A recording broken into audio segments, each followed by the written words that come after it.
Hello, everyone, and welcome to the Talent Gap Fireside Chat. I'm your host, Pete Strauss, and here on the podcast, we talk about common problems and causes of the solution of the talent gap and some solutions to the talent gap. Today with me on this special recruiter edition of the Talent Gap Fireside Chat is Joe Hudson. He is a longtime security recruiter, a good buddy of mine, and I think we have quite a bit in common. So welcome, Joe.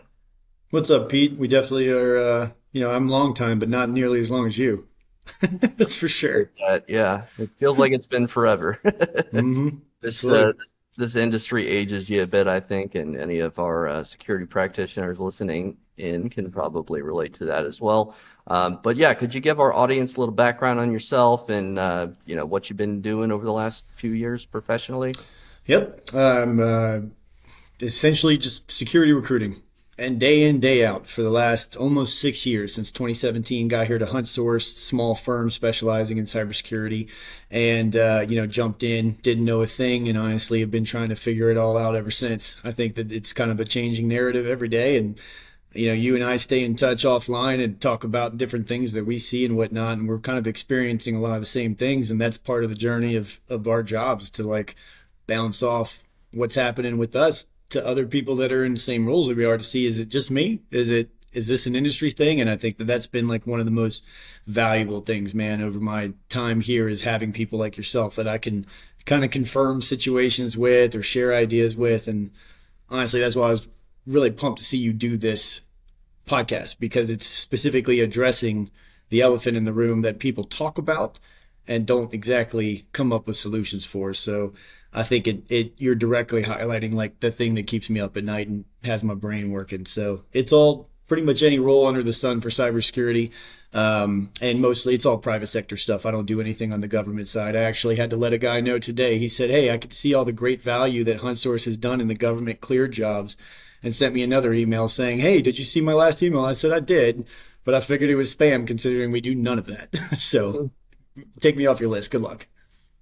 Yeah, that's interesting too. It brings up a good point about recruiting, spam, and Mhm. how so many people are constantly complaining on LinkedIn about all the spam that recruiters employ to try and pursue people, both as clients and as candidates. Um, how do you, as a recruiter, deal with the fact that a lot of recruiters do spam, and how do you keep yourself from falling into that trap, I guess? Well, I don't know how to send a mass email, like message. Like, I'm not even kidding. I don't know how to do that on LinkedIn. I'm an individual guy. I definitely have written some sort of like templates or whatever that are the base, and then I'll customize it for every note that I send. It's work smarter, not harder, is probably just not the way I've ever been in my life.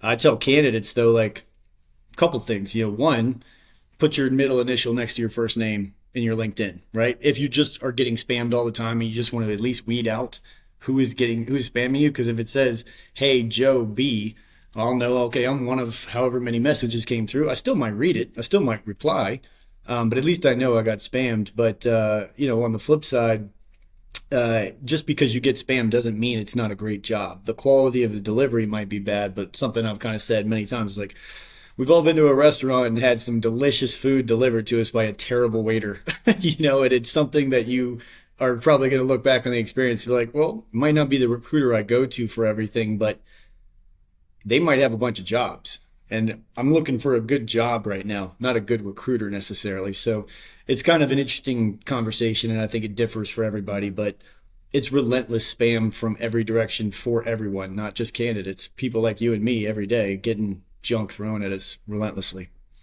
So how does a hiring manager stay close to their recruiting team and make sure that they're not uh, participating in that spam? Because you may have the best intentions as a hiring manager, and you may tell your candidates, or I'm sorry, your recruiting team not to do those sorts of things, or you may not Hmm. think about telling them to do those things.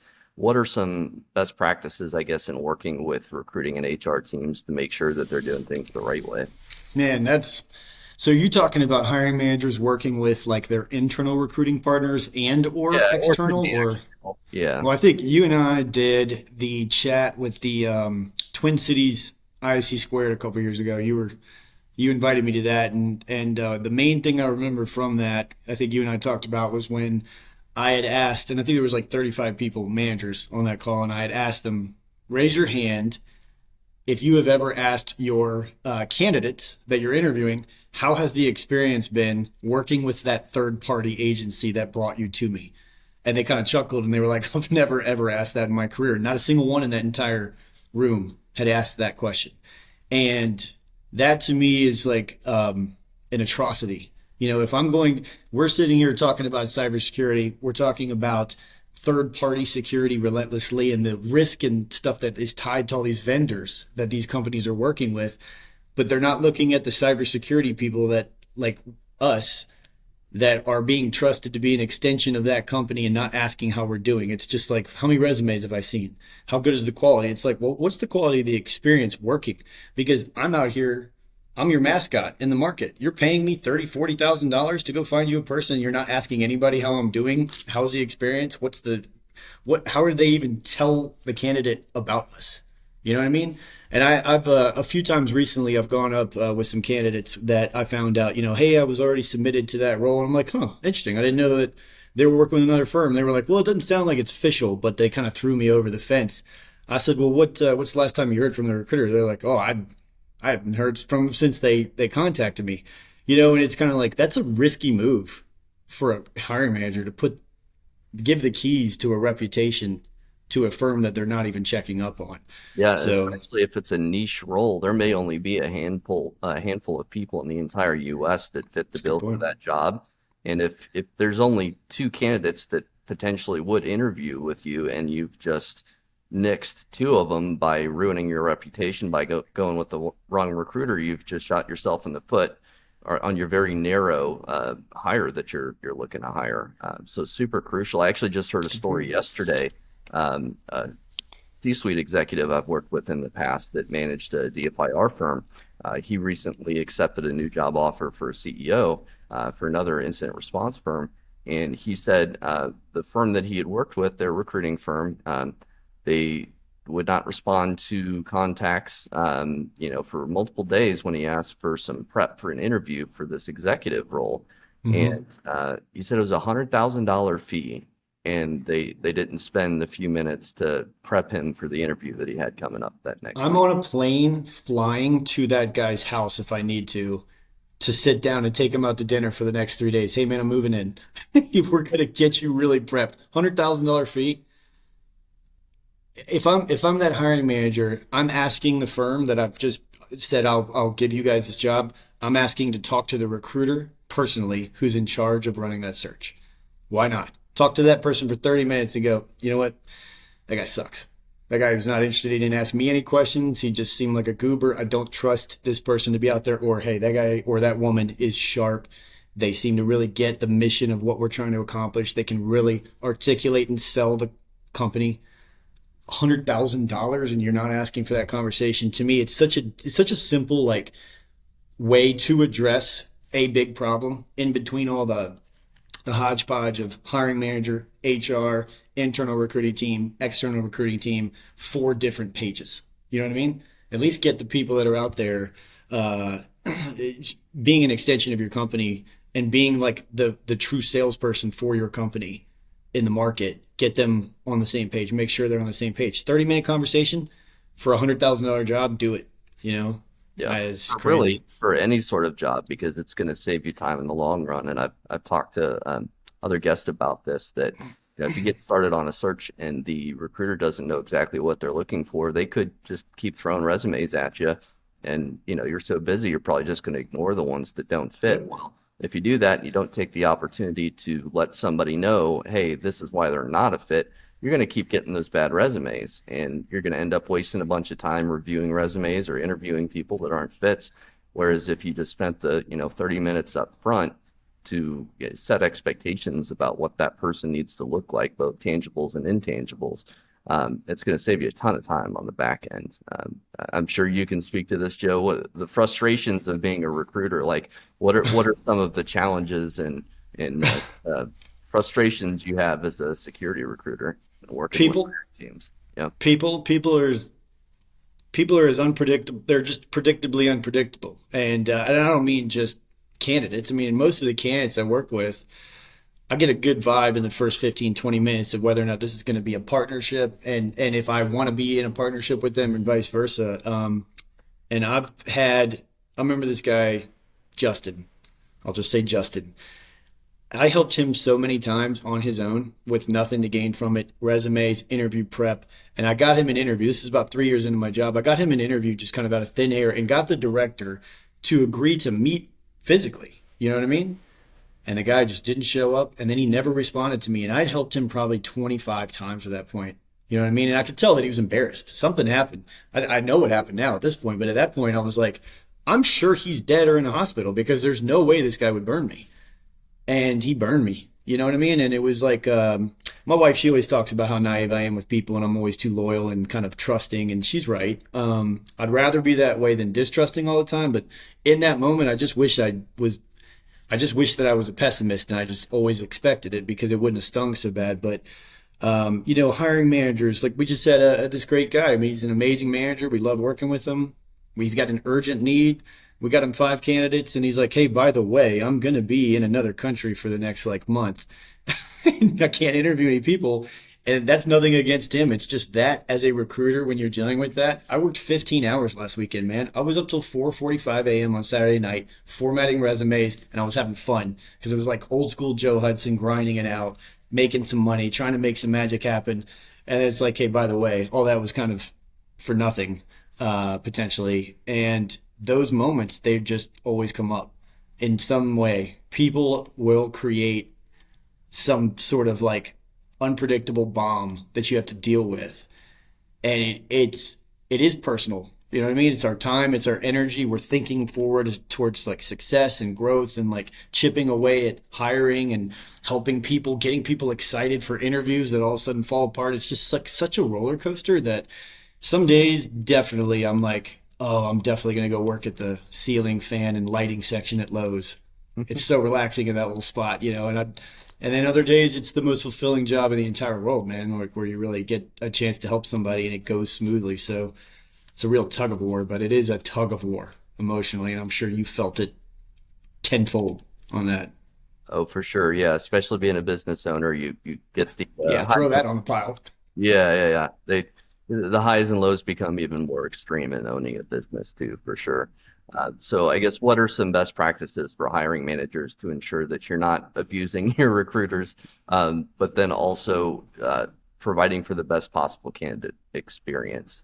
One thing you mentioned, for instance, is if that hiring manager leaves for a month, all of a sudden all those candidates are going to feel like, well, they didn't know what was going on. How was that possible? That's Yeah. not good for anybody.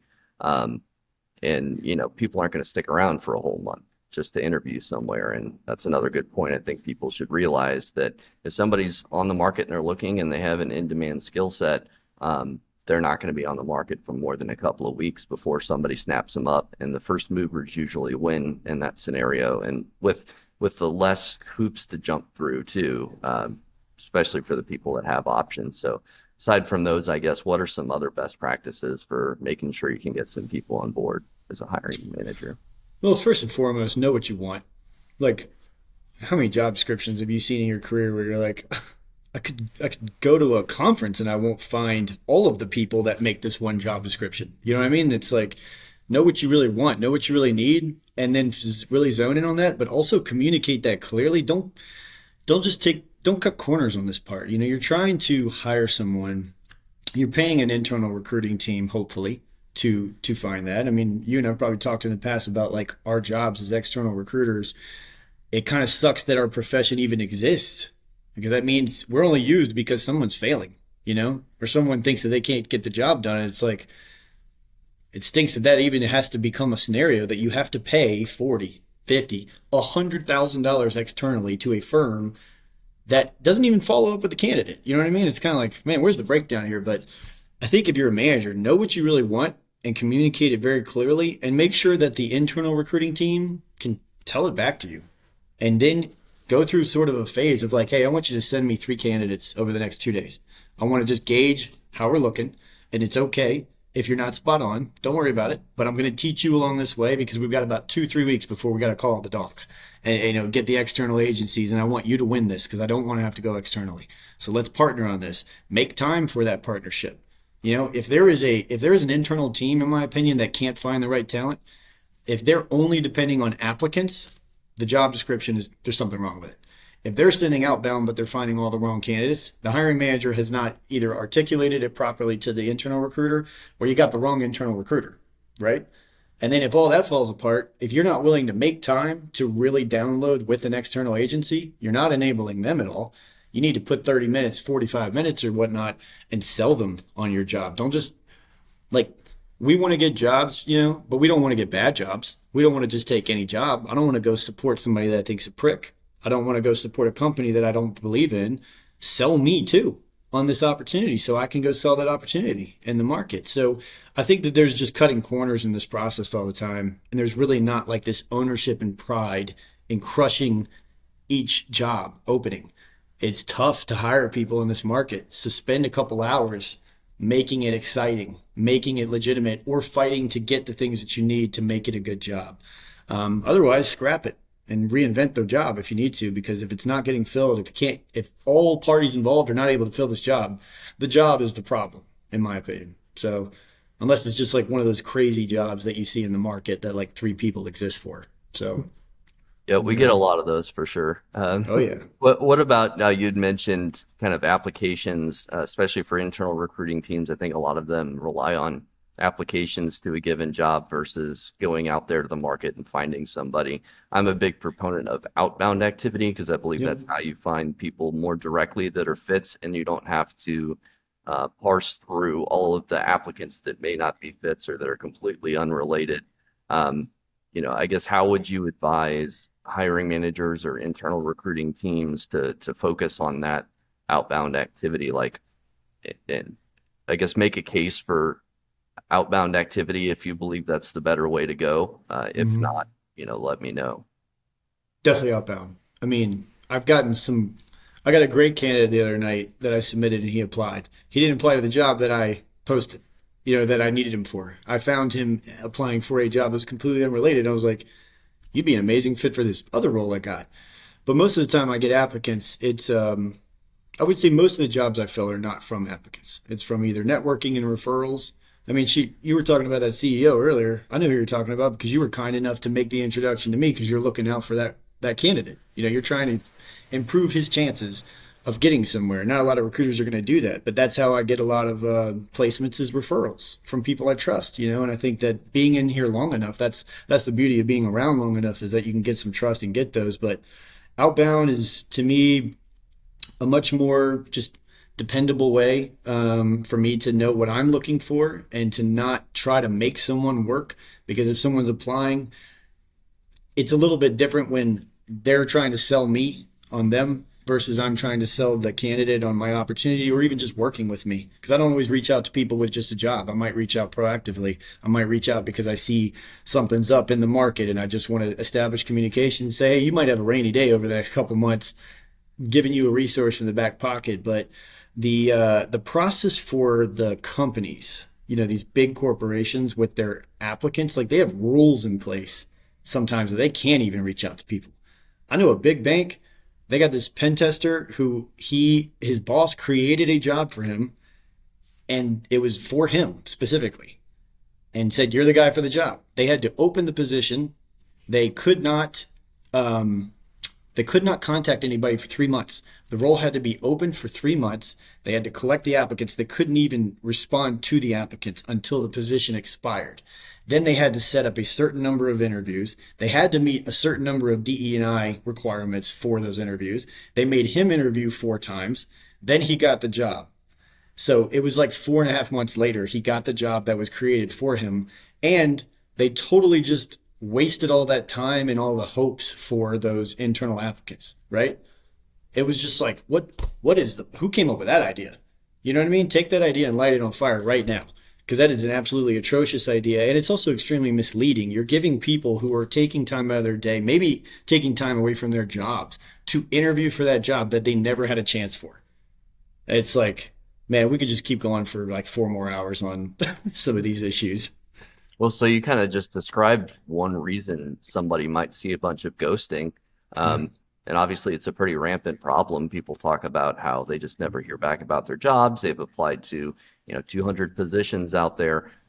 Knowing what you know about internal and external recruiting teams, what are some of the causes that you've kind of encountered, I guess, as far as what's causing a lot of that ghosting that goes on? Like the ghosting from recruiters. Hmm. I think it's the companies mostly. The companies set the stage. When I went to my first company in recruiting, I didn't know what recruiting was. I didn't understand what the best processes were. I could hear people. I can still recite their voicemails. You know what I mean? Like that they would leave on robotic repeat. Hi, this is such and such. You don't know me, but I work for a blah blah blah company, and I'm calling you. And it's like I heard it 1,000 times. And if you don't know any better, you start to think, well, that I guess that's the way I'm supposed to do it. When I see my teammates all getting on the phone and they're bulldozing the call in 8 minutes, and somehow they're like, "Hey, and by the way, I need the last four of your social." Like, if I had done cybersecurity before I worked at that company, I'd be standing up in the office and be like, "When did this become an acceptable process that they're giving me their birth date and the last word of their social, and I met them 8 minutes ago?" And they're like, "Hey, yeah, you can submit me." I'm like, "You don't even know what the job is yet." I think that these companies, they've built this like process that's acceptable. And that includes not getting back to candidates because the candidates don't really matter. It's go get the commit. I mean, contract recruiting, you're incentivized to get people less money. That sucks. That's trash. Like, I'm supposed to help somebody get a career. I'm supposed to be helping them in a career. And the first thing I got to do is shortchange them so I can go put 40, 50 extra bucks in my commission. That's a terrible model.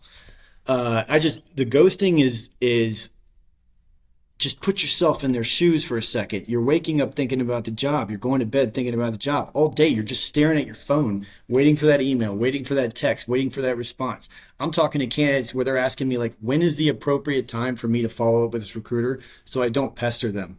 I said, when's the last time you heard from them? They said 6 days ago. I said, right now. Get off the phone with me and go text them or call them right now.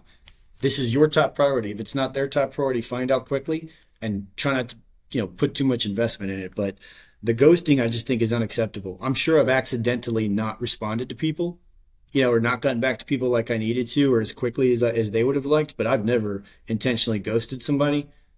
I can't imagine like that being something that people just do on repeat, man. That's crazy to me. Yeah, and I think part of the cause for it is exactly the fact that there's too many applicants for some jobs, and That's true. recruiting teams don't make it a priority to get back to people. It's not one of the metrics they track. So you Yeah. talked about, the large corporate staffing firms. I used to work for one too. That's kind of where I cut my teeth in well, at least in the recruiting industry. And yeah, we would do email blasts. We would just call all day. We had to hit our call numbers. We had to hit our candidate submittal numbers. We had to hit all these different numbers, and none of them focused on candidate experience. So I think, Hmm. yeah, a lot of the large staffing firms they're driving a lot of this. They've created these bad practices that sometimes internal recruiting teams will adopt even. So really can't stress enough that for hiring managers in security, it's so important to stay close to your recruiters and make sure they're not employing those strategies Yeah. because it will damage your candidate or your employer brand. It's going to hurt you in the long run, even if it's not hurting you today, as far as getting more applicants. But one really simple thing you can do, and most applicant tracking systems have this functionality, is just automate a response. If you close a job, you can have it auto email everybody in that project or that job opening, that job rec, and they'll get a Hmm. response. It might be automated, but it's better than nothing. At least LinkedIn recruiters got that too. Yeah. yeah, and it's so easy to automate. There's no reason not to do it, and no reason to hurt your brand unnecessarily more than you need to. How do So, you feel if so? I had this. I was thinking about this yesterday. I sent out a good mass series of messages over the weekend, and when I say mass, I mean individually. It's I swear I got to probably just look into how do you how do you work smarter on this one. But it explained why the person was not a fit for the job, and like I broke it down for what the manager looked for, and I said, unfortunately, this is not going to be a fit. And then they would write back and they'd go, "Thanks for letting me know. I'm still interested in the opportunity. When can we talk?" Do you feel like that warrants a response from a recruiter? Because I was kind of torn. I was like, do I write back and say, "Hey, listen, man, I'm sorry to say, but I just don't have anything for you." Like I'm doing a charity call at this point. in between my schedule. But like, I don't even know, should I respond to that person? Do I need to respond? I'm kind of torn on that one. Like, what do you think? It's a good question. I would say you at least owe them a response, even if it's just a quick email back to say, "Hey, I apologize if I wasn't clear, but this, or any of my current opportunities aren't going to be a fit for you at this time," and just kind of leave it at that. And I think at that point, you've done your due diligence and I like it. you've done your Yep. job. But yeah, I mean, sometimes recruiters will miss things, obviously. But I think if a candidate or a hiring manager, for that matter, asks somebody a question and they miss that email or miss that LinkedIn message, you should expect a response on the next one. And if they don't get back to you on that next one, your follow up, then that's probably a red flag. So you got to be Hmm. careful about who you work with. My personal guarantee to clients is we get back to everybody within 24 hours, uh, well, business day hours, just to make sure that they're not feeling like they're shouting at the wind, if they need something. And that's so crucial. So, you can ask as a hiring manager, the recruiters you're working with, set that expectation, how often, or I guess how fast you get back to people. Or you can tell them, hey, my expectation is that if I send you an email, I expect to hear back within a couple of days. At the latest, just because hiring is so important to us, and you can kind of, I guess, provide a justification there. Not that you should need to, but sometimes people, it helps when you have a little bit of context. Um, It's a true point, though. You set the stage a little bit beforehand, so everybody's on the same page about expectations. And that can be the same with candidates. Hey, candidate, how often do you want to hear from me? Or hey, if you haven't heard from me, I promise you there's no update. Like I didn't get an update and I'm keeping it. You'll hear from me immediately. But like, I think if you can have that kind of conversation with candidates too, that way they're not texting other recruiters going, when should I respond to this person? It's like, well, if you've had that conversation with that recruiter, then you would already kind of know the answer. But I can see how that wouldn't be just like a normal every time you talk to a new candidate or a recruiter. You're setting that stage. So, yeah, but I I see the think value in that. I think a big part of just recruiting in general, and maybe you can give your thoughts on this, is setting expectations. You want a candidate to know the expectations of the job before they're going into it. You want them to know what the hiring process looks like, what the interview Yeah. process looks like. The more information and details you can give people, the better, and the more comfortable they're going to feel with your process. Unknowns kill deals when it comes to hiring, in my experience. People feel comfortable when you've answered all their questions. If you don't have an answer, you can go find them. So that's even something I always say, don't lie to people. So if you're a recruiter or a hiring manager and you don't know something about the benefits, no worries. Just let them know that and say, I'll go find out for you, and actually stick to that.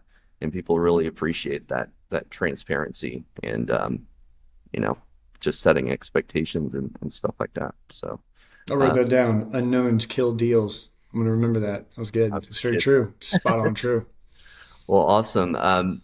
We've talked a little bit about Joe, us personally, about the talent gap. Do you think that it's real? And if so, what does it look like? Where is it? What kind of candidates are lacking, that sort of thing? Well, yeah, there is a gap. I think in 10 years we'll be having a very different conversation, about what the problems are because I would say what I'm mostly hopeful for is that this generation of the struggle candidates, the ones that have had a hard time breaking in, the ones that have had a hard time kind of progressing in their careers early, they're hopefully going to remember these times and they're going to hopefully be able to pay it forward a little bit better. They'll be managers at that point, coming up in 10 years. Oh, sorry about the fire truck in the background. I'm in an office. I don't know if anybody out there knows what an office is anymore, but anyhow, the gap, the biggest focus of the gap, I think, is that entry level, right? And everybody talks about it, but you're still not seeing these internship opportunities pop out. You're not really seeing a lot of emphasis on creating places for those people to go that translates immediately into jobs. You see the focus on certifications, boot camps, degrees, all this stuff that is making me question my own advice over the last few years because it's like it's not really turning into things.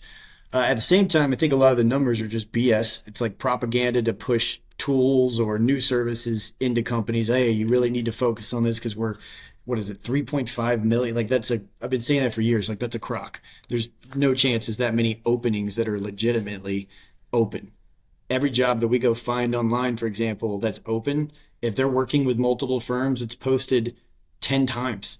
It's one job, but it's actually posted 10 times by multiple firms and maybe even in different cities and a remote option. So it's really like 30 postings for one opening. So I don't think it's accurate. But the talent gap, I don't think it's talent. I think it's resume skills listed gap. Talent is out there. Every single person that's out there in their security job at one point didn't do that job. They didn't have that job. They didn't have the skills. They didn't have the knowledge. They learned it on the job. Most of the time. They might have gotten into training, but talent is out there, man. Talent is, heck, Pete, we were talking about before, you could go be a SOC 2 auditor at some point. You could do that in your sleep at this point, knowing that you've got the roots of what that job takes. Someone takes a risk on you. I bet in 6 months, you're crushing it, right? Because you have talent. So I don't think there's a gap in talent. I just think there's a gap in awareness of what to do with that talent and a lack of resourcefulness and a lack of just dedication to saying, yeah, I'll take that oyster and turn it into a pearl. Give me that opportunity to make this talent uncovered and make this person into what I know they can be. Most people don't want to, they're not going to take it the time. They're not even thinking big enough. I've gotten 1,000 ideas I don't know how to put into reality. You know what I mean about these things. And it's probably 1,000 of me's out there that think of these ideas and don't know what to do with them. So there's lots of talent out there, man. Soapbox answer, but tons of talent.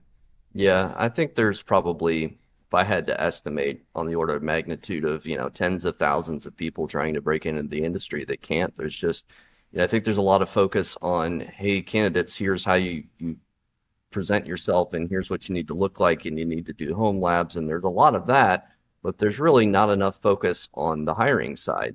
How do we open up more entry-level jobs in which for those candidates to land? I don't think there's enough talk about that, and not just talk about that, but talk about how to tangibly implement like a new hire training program, how to justify hiring multiple people at the entry level when, say you're a corporation with a small security team, you need a security engineer that can do everything from IAM to tool administration to GRC. Yep. Like, if you need somebody like that, how do you justify hiring at the entry level? Do you have any thoughts on that? And, how we can kind of start to create this pipeline of people in these entry level jobs? Well, I think holding accountable, making a higher level of accountability for some of these programs that say that their job is to help you get a job. These boot camps are $13,000 to $17,000, and I've sat in on some of these seminars, and I'm like, this was so disorganized. This was so it felt like I showed up at a flea market, of presentations, and there was. The people that are being sent also to these presentations are basically they'll invite all these staffing firms and they're going, all right, who's the last recruiter we hired? Hey, you go sit in on that. They're off camera. You hear them in the background doing things. They're not even paying attention to these presentations. And then those boot camps are not necessarily doing anything to guarantee you their efforts to get you a job afterwards. Okay, cool. Thanks for your money. You graduated the program. Awesome presentation. Let us know how it goes. We'll do a resume review for you. And I think that is just a massive injustice, and it just basically underlines the fact that all this is about money. Go get your money. We're a business. We don't really care if you get a job. We just need you to come in here. And they're not all like that, but there's just not an accountability for that. And if a candidate clicks on the wrong LinkedIn post, and it's like, oh, this guy looks like he's a legitimate. I mean, that's another problem is LinkedIn has become so congested with influencers. I think you and I both saw a post the other day where it was like, great time to break into security. And it just said the CEH, and you and I were just like, where's traffic? I'm going to go walk right into it right now because this guy, get him off of LinkedIn. You know what I mean? If somebody sees that and they don't know any better, they're just going to go sign up. They're going to go drop hundreds of bucks on the wrong thing or thousands of bucks on the wrong thing. Where's the accountability for that? But these programs, they're not really designed to get people jobs. They're designed to make money for people looking for jobs. The certifications and the training, absolutely, I think there's some good people out there giving them, teaching them, good teams and good programs that have their hearts in the right place. But then what? Then what are you doing?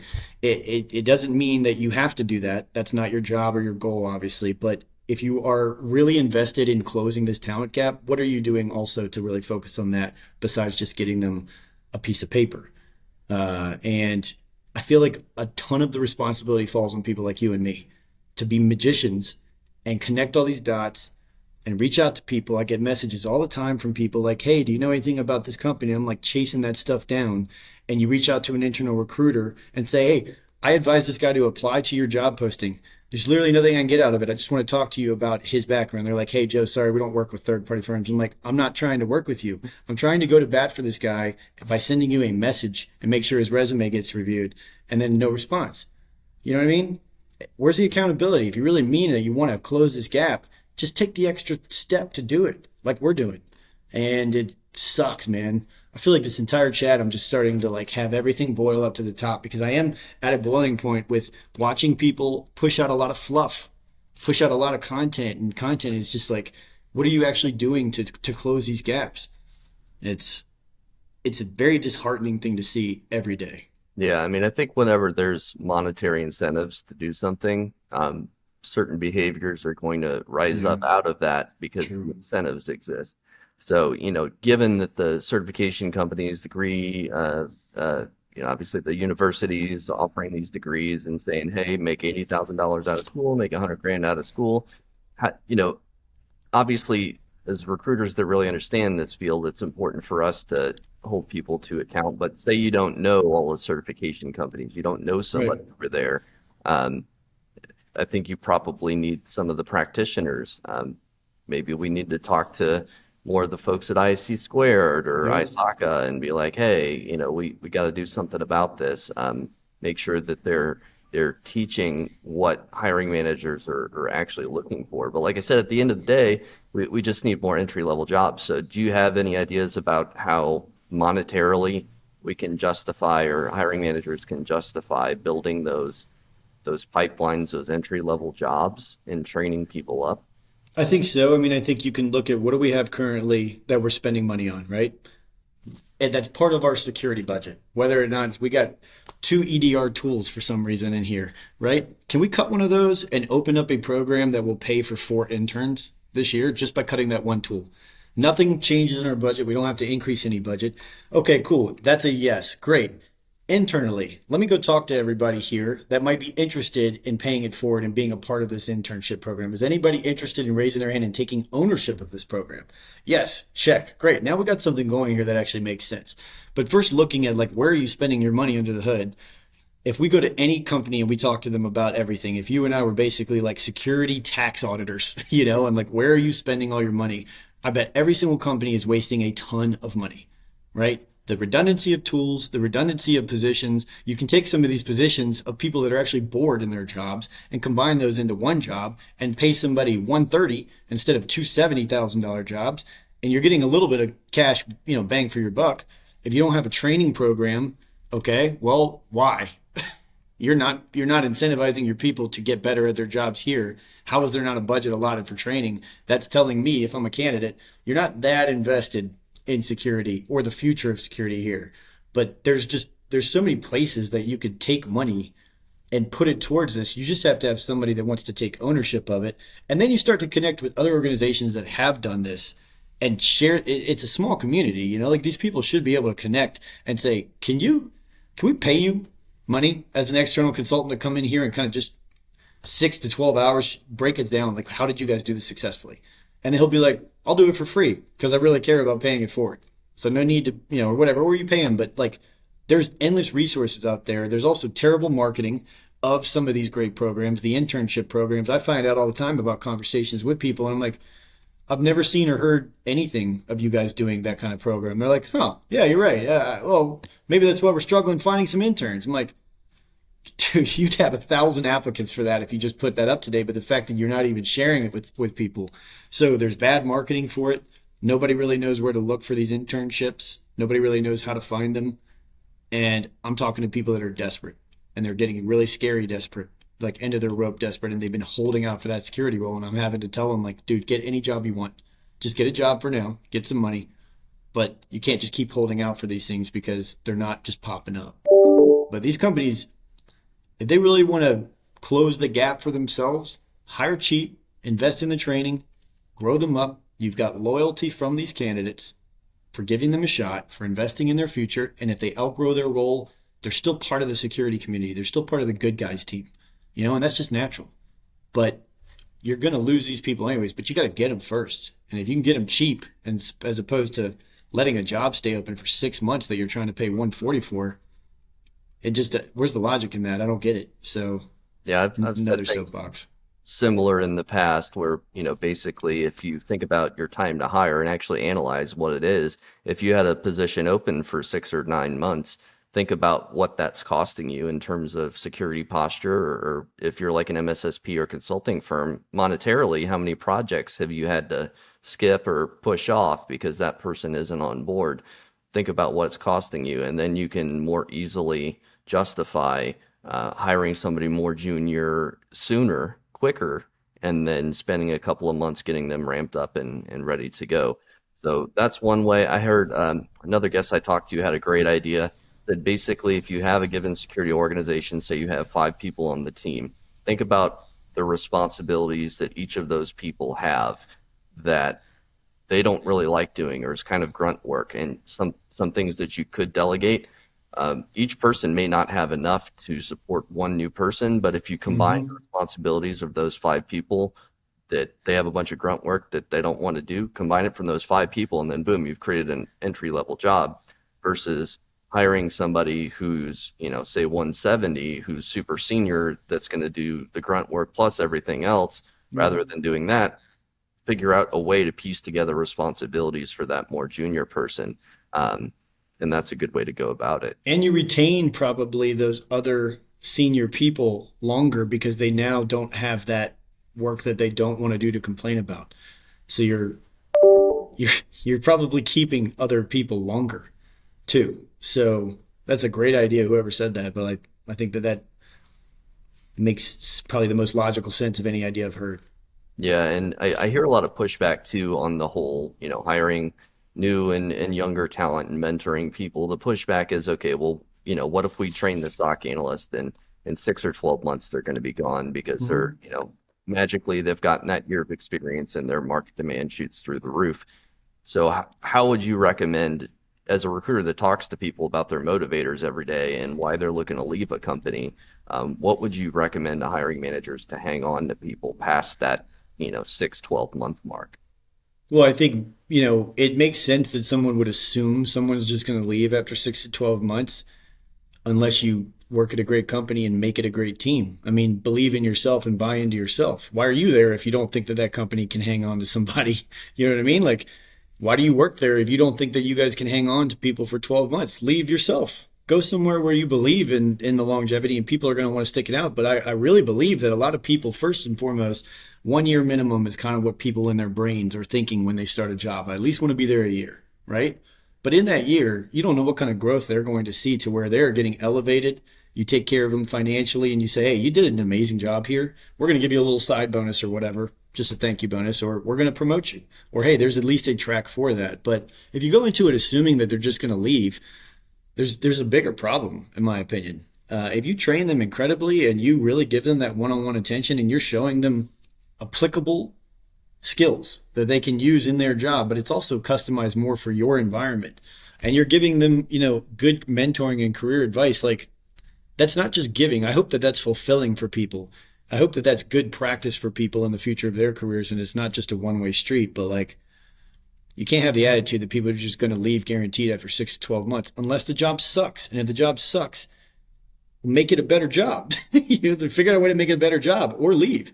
The company sucks. It's one of those. It's one of those three, So I, unfortunately, though, in security, this has become an acceptable, not even acceptable, a promoted theme. You cannot get ahead in your career unless you leave, and that might be true, unfortunately. And Monetarily speaking. monetarily, absolutely, absolutely, it makes no sense what some of these companies are doing and what they're paying for off the street for someone they've never met when they could just invest more in the person internally. And they're paying fees to people like us on top of it too.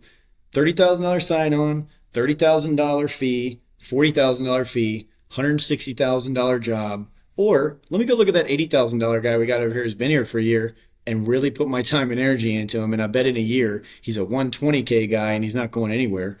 and he's got all the training in the world, and he already knows what we're about, as opposed to the guy that has jumped 3 times in the last 4 years, and we're going to pay all this money. It just makes no sense. And the attaboys can go a pretty long way towards keeping somebody, listening to their goals, promotions, giving people a career path where they feel like they actually have somewhere to go. A lot of people I talk to, they're like, I have no idea what I need to do to get promoted. So just little things like that make a huge difference. Well, we got to run. Coming up on time here, Joe. Just one more question for you. What are people not talking about, but we should be when it comes to hiring in the security field? What is coming tomorrow? What skills of tomorrow do I need to start brushing up on today to be relevant? I think that it's kind of always what is the latest thing. I think that we're trending more towards a data-focused world.